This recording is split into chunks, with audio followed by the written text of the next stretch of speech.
How to play Ikrala. Hi everyone, this is a special How to Play episode of Firebreathing Kittens podcast. I'm the game master for an upcoming session using the rules for Ikrala. This episode is a summary of what I learned after reading the rulebook. Hopefully this will be a handy guide for how to play for my players, will help me organize myself, and will be useful for you listeners too, who are looking to play your own Ikrala game at home. I'll organize this How to Play guide into 5 sections. 1. Game category. 2. Abilities, strength, dexterity, and control. 3. Combat rules. 4. What happens when you hit 0 hit points. 5. Building a character. Ikrala is a fantasy, survival horror, procedural dungeon crawl through a massive artificial constructed place, resembling something like a mall, a casino, an airport, or a furniture store.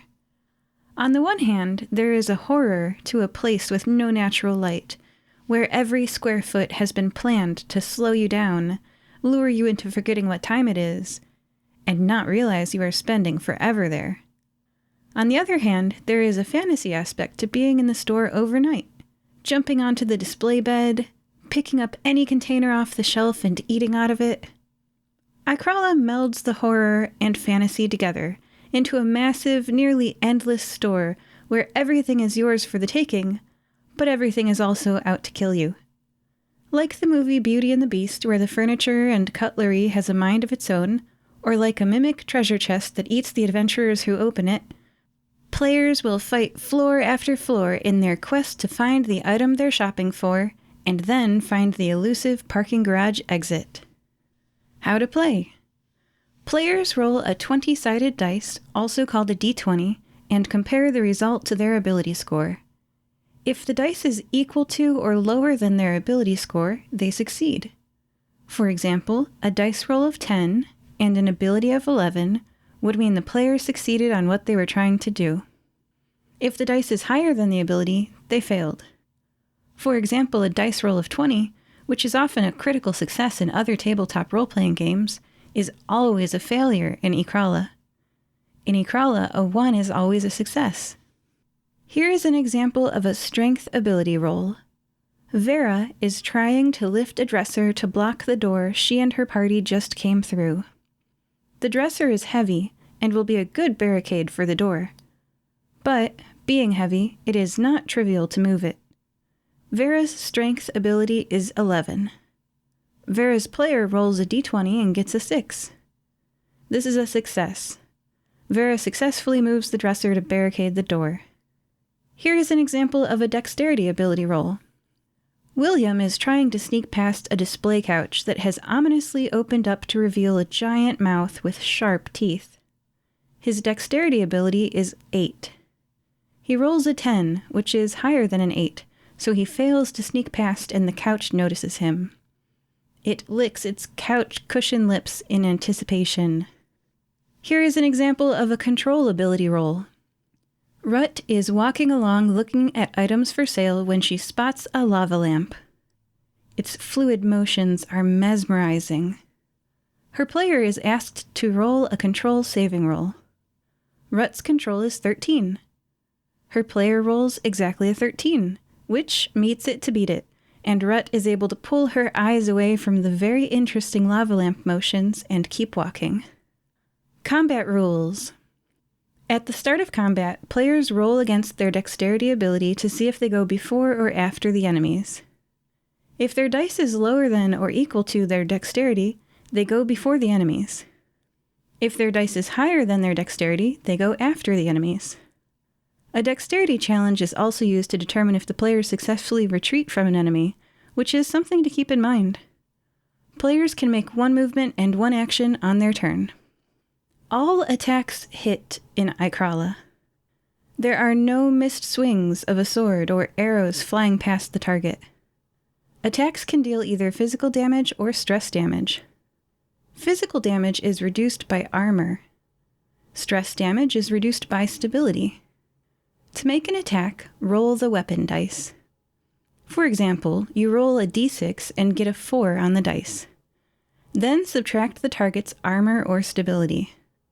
For example, if the target has 1 armor or stability, a 4 on the dice minus 1 armor or stability equals 3 damage. It is possible to be impaired or enhanced by combat scenarios. Examples of being impaired are when your character is trying to swing a sword while prone on the ground, or is attacking an enemy protected by partial cover, or if your character's in a mental fog. When impaired, use a 4-sided dice called a d4 for your damage dice instead of your weapon's normal d6, d8, etc. damage. If your weapon breaks and you're suddenly unarmed, an unarmed strike also deals a d4 of damage, an impaired blow.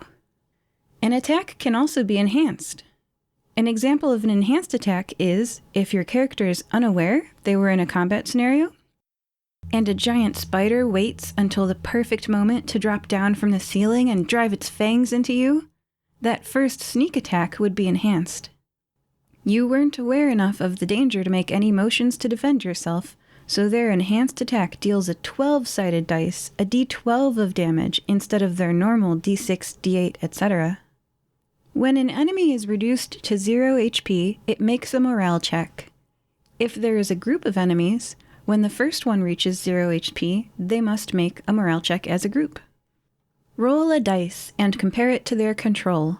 If the number on the dice is higher than their control ability score, the enemy flees. Reaching 0 hit points.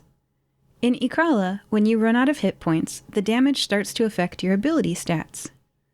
Damage in Ikrala is either physical type damage or stress type damage. Players have 3 ability scores: Strength, Dexterity, and Control. After hitting 0 HP, excess physical damage carries over to and reduces your Strength ability. Excess stress damage carries over to and reduces your Control ability. After subtracting the excess damage, you then make a saving throw. If the dice result is lower than your remaining ability score, then you succeeded and you don't gain a critical injury. If the dice result is higher than your remaining ability score, then you fail your saving throw and gain a critical wound, a lasting injury, from the table on page 38. Suffering a critical injury leaves your character crawling and gasping for life. Future attacks will continue to reduce either your strength or control ability scores. If a character's strength goes down to 0, the character falls unconscious or dies. If their control goes down to 0, the character is lost in their own mind and unresponsive. It should be noted that in the Liminal Horror Rules, which are a free rulebook by Goblin Archives that the Ikrala rulebook assumes you have read, the authors emphasize that although a character can die, a player should not be excluded from the table. The Game Master should have the player create a new character or take control of an allied non-player character to immediately rejoin play. As long as you have food, water, and proper rest, HP recovers back to full when combat ends and the characters are safe. Ability loss recovers after 1 week's rest, or from taking medicine, or from receiving healing magic. If your character is without food, water, or rest, they are considered deprived, and they don't recover HP after combat. If your character stays deprived for a full day, add 1 fatigue, which takes up an inventory spot. Here is an example of a round of combat. Astrid is a teacher out to buy some school supplies for her classroom when she becomes trapped in an infinite shopping center. A nefarious floor lamp is hopping on its one leg up to her, menace in its 3 shaded light bulbs. First, Astrid rolls for turn order. Her dexterity is 12, and she rolls a 7, so she goes before the floor lamp. She picks up a spare television remote from the display living room and throws it at the lamp. All attacks automatically hit in Ikrala. She rolls for damage, a d4, getting a 4 on the damage dice. The floor lamp has 1 physical armor from the lampshade protecting the bulb, softening the blow. The 4 on the dice minus 1 armor from the lampshade equals 3 physical damage dealt overall. The floor lamp started with 5 HP, so it has 2 HP left. It whips its electrical cord at Astrid and makes a ranged attack. Astrid doesn't have any armor, so she takes all 2 physical damage from the electric cord. Then it's back to Astrid's turn. She pulls a bookshelf down on the lamp, dealing a D8 of damage. Even with the light shade protecting the bulbs for 1 armor, the 4 physical damage minus 1 armor is still 3 physical damage overall, eliminating the floor lamp's remaining 2 HP. Yay! She has defeated the floor lamp! After combat, because she recently ate, drank water, and slept, Astrid heals back up to her full HP. What if the combat didn't go so well for our hero? Here's an example situation where Astrid only had 1 HP left at the start of the round because she was deprived of water and, thirsty, didn't recover from a previous combat. Instead of shrugging off the electrical cord attack's 2 physical damage, her HP goes from 1 to 0, and then the remaining carryover damage reduces her strength ability score. Her strength score was a 9, so it is now reduced by the carryover of 1, from 9 to 8. She then makes a strength saving throw to see if she gets a lasting injury. If she rolls an 8, 7, 6, 5, etc., she will succeed. If she rolls a 9, 10, 11, 12, etc. number higher than her score, then she will fail the saving roll and get critically injured. There's a table on page 38 with injuries. It includes, for example, that Astrid would gain a leg injury that slows her down for a day, but when recovered, she would gain +1 to her maximum dexterity. Another table option is that she might gain a permanent gnarly facial scar, but gain +1 to her maximum HP. The injuries each come with something a little bit positive to them in the long term. Building a character in Ikrala involves rolling for 3 ability scores, rolling for HP, and listing some character details. Players roll 3 6-sided dice, also called D6, and add them together. The first roll's sum is your strength. Roll 3 more dice and add them together to get your dexterity. Roll 3 last dice and add them together to get your control. You can then look at them and swap any 2 results you think fit your character better. Let's roll an example character, Frida. The first roll for strength is a 6, a 3, and a 4, totaling 13. Frida has 13 strength. Our second roll is a 4, a 5, and a 2, totaling 11 for Frida's dexterity. The third roll is a 6, a 2, and a 1, totaling 9 for Frida's control. We, the player, know that Frida is an ice magic user. She is going to need her control ability, which is used for willpower, charm, and doing weird things, to be her highest ability. So we use our 1 swap to swap her strength of 13 with her control of 9. That leaves Frida's stats at a 9 in strength, an 11 in dexterity, and a 13 in control. Next, we roll a d6 for Frida's hit protection, abbreviated HP. We roll a 4, so Frida has 4 HP. Lastly, we list some character details for Frida. Her name is Frida. Her average background is that she's an office manager.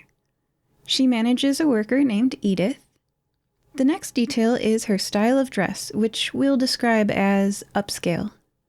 We are asked to name what it is our character is shopping for, and if they were alone. Frida was shopping for a gift for her brother, Jack, and she was alone at the time and quite confused about what to buy him because they don't have the best relationship. Lastly, her age is that she's quite old, but looks like a middle-aged adult. And that's how you make a character in Ikrala. All characters start with whatever items they would normally be carrying inside a store. They have 4 default inventory spots, which can increase to 10 if they get a bag. We list a few things that Frida was carrying, such as, for her, a spare diamond tiara she had been working on recently and is carrying around with her because she planned to drop it off with Edith after shopping. She also has her ice magic, which we will stat like a weapon from page 35's list of equipment. The wrench, which deals 1d6 of damage, looks like a good analogy because it can open and shut water pipes, and if you've ever had a frozen pipe in the winter, ice can certainly do that. Because she is carrying a tiara and the metaphorical wrench weapon item spot, Frida has 2 inventory spots left. If she finds a bag, she can increase her inventory spots from 4 to 10. Optionally, characters might start with armor or stability. It depends on your game master. Frida rolls a d3 for each, which is a d6 divided by 2. The dice results say she gets 1 point of armor and 2 points of stability.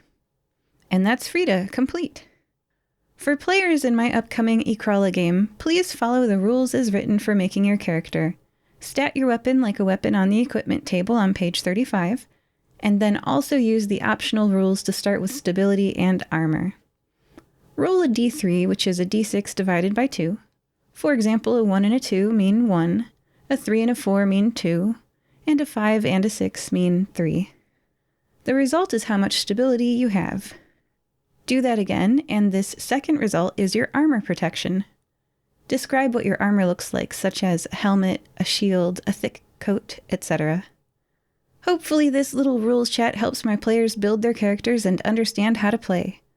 For everyone listening, if you'd like to hear an example adventure, the episode of Firebreathing Kittens podcast right after this is a demonstration of us playing Ikrala in a one-shot game session. We invite you to listen to it to hear an example of Ikrala in action. We encourage you to find the Ikrala rulebook yourself and play a game with friends.